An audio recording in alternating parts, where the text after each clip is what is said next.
Eu sou Manuel Carvalho e este é o P24.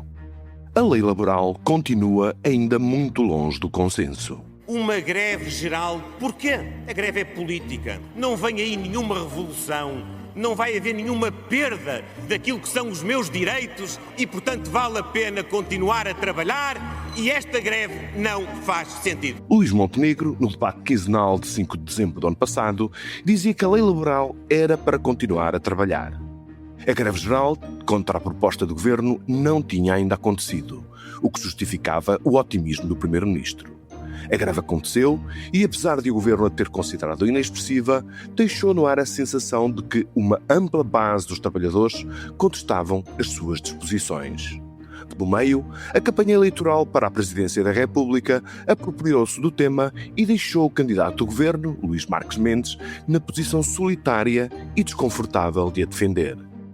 Não se podem subestimar os custos políticos desta posição.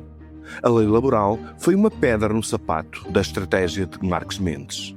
Depois de o presidente eleito de reassumir a sua ideia de vetar o diploma, caso seja aprovado no Parlamento sem o compromisso da concertação social, Luís Montenegro admitiu a necessidade de o reapreciar e de o negociar, em primeiro lugar, com os sindicatos e os patrões.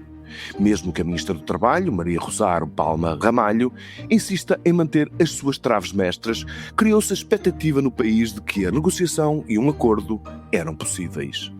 A reunião marcada para ontem com os parceiros sociais, excluindo a CGTP, poderia deixar no ar essa possibilidade de entendimento. A reunião, entretanto, acabaria por não acontecer por causa da ausência do líder da UGT, que tinha outros compromissos para o dia. Quem determinou o seu cancelamento, porém, foram os patrões, não o governo. Um novo encontro foi, entretanto, agendado para a semana. Fica assim em suspenso o primeiro passo em busca de um compromisso. De um lado, está uma proposta da UGT que faz tábua rasa das supostas traves mestras da ministra. Do outro, a proposta do governo, eventualmente polida para dar espaço às negociações, mas sem mudar o essencial. O que está, afinal, em causa neste momento? Como podemos antecipar o que vai acontecer a seguir? Haverá espaço para um acordo ou as posições entre o governo e os sindicatos estão tão distantes que a conflitualidade política e social pode vir a continuar? Para este episódio do P24, onde queremos discutir estas questões, convidamos Raquel Martins. A Raquel é jornalista do Público especializada nas questões do trabalho. Este é o P24, o seu dia começa aqui. Raquel Martins, em primeiro lugar, muito bem-vinda ao P24, é um prazer ter-te aqui connosco. Antes do primeiro encontro com parceiros da concertação social, excluindo a CGTP, para discutir a lei laboral, houve reuniões técnicas entre a UGT e o governo para tentar encontrar pontos mínimos de entendimento. Pelo que sabemos, achas possível a definição desses pontos mínimos ou continua a haver uma grande distância entre as posições do governo e os sindicatos? Olá, viva! Eu diria que não houve propriamente discussão de todos os pontos, porque a UGT diz que a sua proposta não foi discutida nessas reuniões. E, portanto, a partir do momento em que a proposta da UGT não foi discutida, será difícil encontrar aqui pontos de encontro entre as propostas. A reunião de hoje também não se realizou, portanto, acho que é muito difícil nós dizermos... É muito difícil nós anteciparmos se há ou não pontos de encontro, porque o que se sabe até agora é que a proposta da UGT não foi discutida. Portanto, aquilo que terá sido discutido serão os pontos da proposta do governo apenas. Aparentemente sim, mas os parceiros têm estado muito discretos em relação ao conteúdo dessas reuniões técnicas, que, pelo que se sabe, têm sido feitas mais ao nível dos técnicos das confederações patronais e da própria UGT, e eles têm sido muito discretos quanto ao conteúdo das reuniões, mas hoje a UGT disse claramente que a reunião que o governo tinha marcado para a tarde desta quarta-feira, não fazia sentido, não havia pressa, a UGT não tinha disponibilidade por questões de agenda e também questionava qual a pressa para discutir, para fazer esta reunião, quando na verdade a sua proposta não foi discutida. Portanto, a UGT assumiu em público que naquelas reuniões técnicas a sua proposta nunca foi discutida. O que podemos considerar serem as traves mestras do diploma do governo de que a ministra já disse não querer abdicar?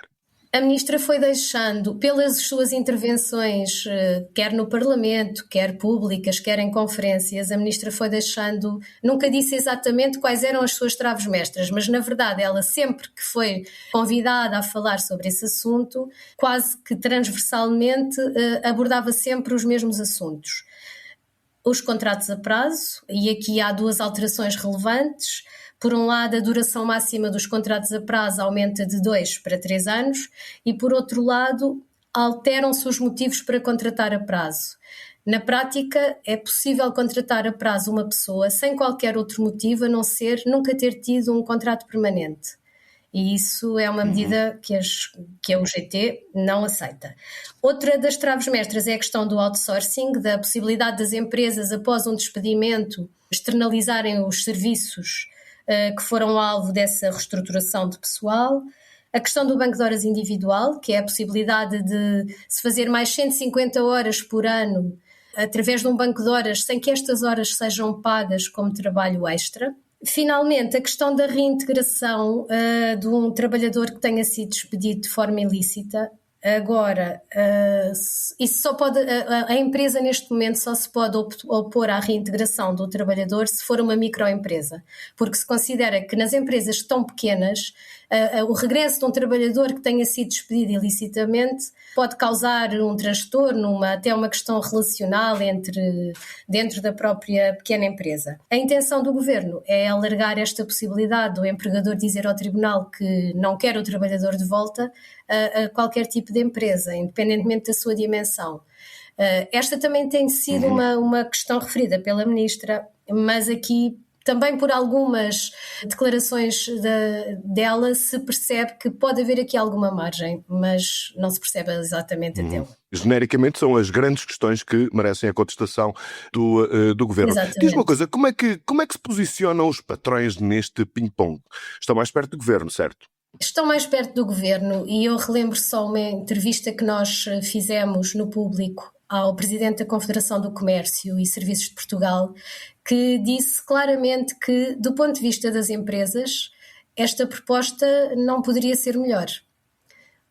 E que por ele estaria bem assim. Portanto, perante isto, penso que a proposta será do agrado da generalidade dos patrões. Que a questão é onde é que fica aqui o equilíbrio e o diálogo social, porque se o Governo for por diante com esta proposta, que agrada sobretudo aos patrões, provavelmente a concertação social e o diálogo social poderá estar em causa ou poderá ser posto em causa. Tu acreditas que a posição do Presidente eleito, que anunciou a intenção de votar a lei caso não haja grandes alterações e negociação na concertação social, achas que isso pode contar nas negociações e na posição do Governo? Eu penso que sim, aliás, o Primeiro-Ministro, mal António José Seguro foi eleito, veio dizer que o Governo iria negociar com os parceiros para fazer uma proposta mais equilibrada. E eu penso que isso é tido em conta, embora o Primeiro-Ministro diga isso, mas depois a Ministra do Trabalho já insistiu por diversas vezes, após a eleição de António José Seguro, de que nada impede o Governo de apresentar uma proposta no Parlamento. Portanto, eu acho que há aqui assim uma posição, não é exatamente a mesma. Eu penso que o Primeiro-Ministro tenta, de certa forma, pôr alguma água na fervura, no sentido de tentar que haja um acordo, ou pelo menos alguma convergência, do lado da Ministra do Trabalho. Penso que a posição não é tão conciliatória, pelo menos em termos públicos. Pegando nessa possibilidade do Governo avançar com a lei no Parlamento, acreditas que possa haver uma maioria para aprovar? A grande incógnita é o Chega. Eu tenho alguma dificuldade em antecipar que o PS vote favoravelmente a estas medidas, até porque elas desfazem a reforma que o PS aprovou em 2023. Portanto, acho muito difícil que um Partido Socialista que que de certa forma apresentou uma alteração à legislação laboral que foi muito criticada pelos patrões, mas que de certa forma visava algum reequilíbrio pós-troika que até aqui não tinha sido conseguido e que não foi conseguido totalmente. Portanto, dificilmente o PS penso que dará luz verde, só se houver aqui uma mudança muito profunda da proposta. Que eu também penso que do lado do governo não me parece que haja também disponibilidade para mudar totalmente a sua proposta. A grande incógnita aqui é o Chega. Apesar de André Ventura ter dito, enquanto candidato a Presidente da República, que tal como está também não validaria enquanto Presidente. Portanto, acho que a chave aqui será o Chega. Os sindicatos, entretanto, já admitiram numa nova greve geral. Se este impasse que nós percebemos das tuas palavras permanecer, tu acreditas que esse cenário da convocação de uma nova greve geral é execuível, é possível, pode acontecer? Eu diria que sim e diria que não. Nós estamos a assistir aqui a uma certa negociação um bocadinho fora do que é a norma na concertação social e do que foi a norma nas negociações de reformas laborais anteriores. A UGT sempre se pautou por algum equilíbrio, por alguma tentativa conciliatória e, de certa forma, como a UGT gosta muito de dizer, a UGT é pelo acordo. Mas eu penso que esta UGT não está exatamente à procura de um acordo, porque a proposta que a UGT apresentou aqui há umas semanas, a contraproposta que a UGT apresentou é uma contraproposta que também não procura o acordo, quando propõe 35 horas de trabalho por semana, quando propõe mais férias, quando propõe um conjunto de medidas que claramente estão em rota de colisão com o governo e com os patrões.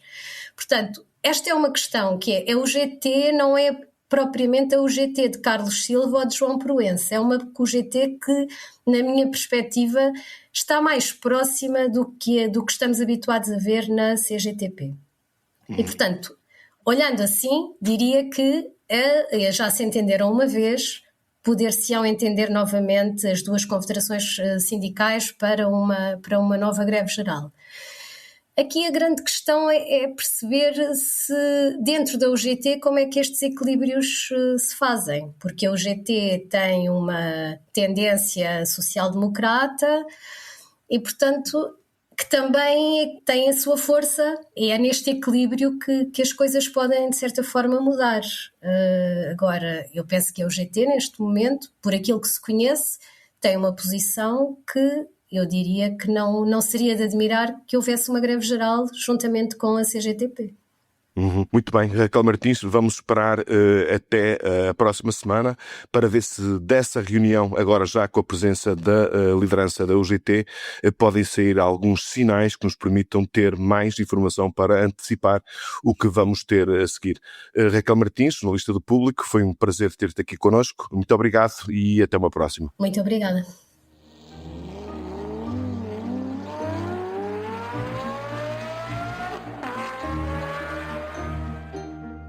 O som dos velhos motores de combustão é cada vez mais uma memória do passado. O som dos tradicionais pisca-pisca também.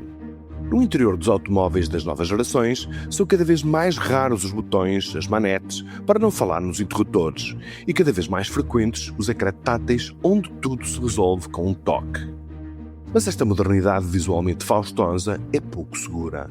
Entre oprimir um botão numa porta para abrir a janela ou procurar um ponto no ecrã para fazer essa operação, os riscos de distração aumentam numa taxa preocupante.